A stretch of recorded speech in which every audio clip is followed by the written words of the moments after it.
নমস্কাৰ পোনপ্ৰথমে টাইম 60 অসমক আমি মাজগাঁও নৱজ্যোতি যুৱ সংঘক ধন্যবাদ জ্ঞাপন কৰিছো।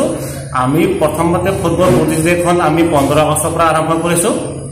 আজি আমাৰ 20 তাৰিখ আমাৰ ইতিমধ্যে আমাৰ সেমি ফাইনেল খতম হৈছে।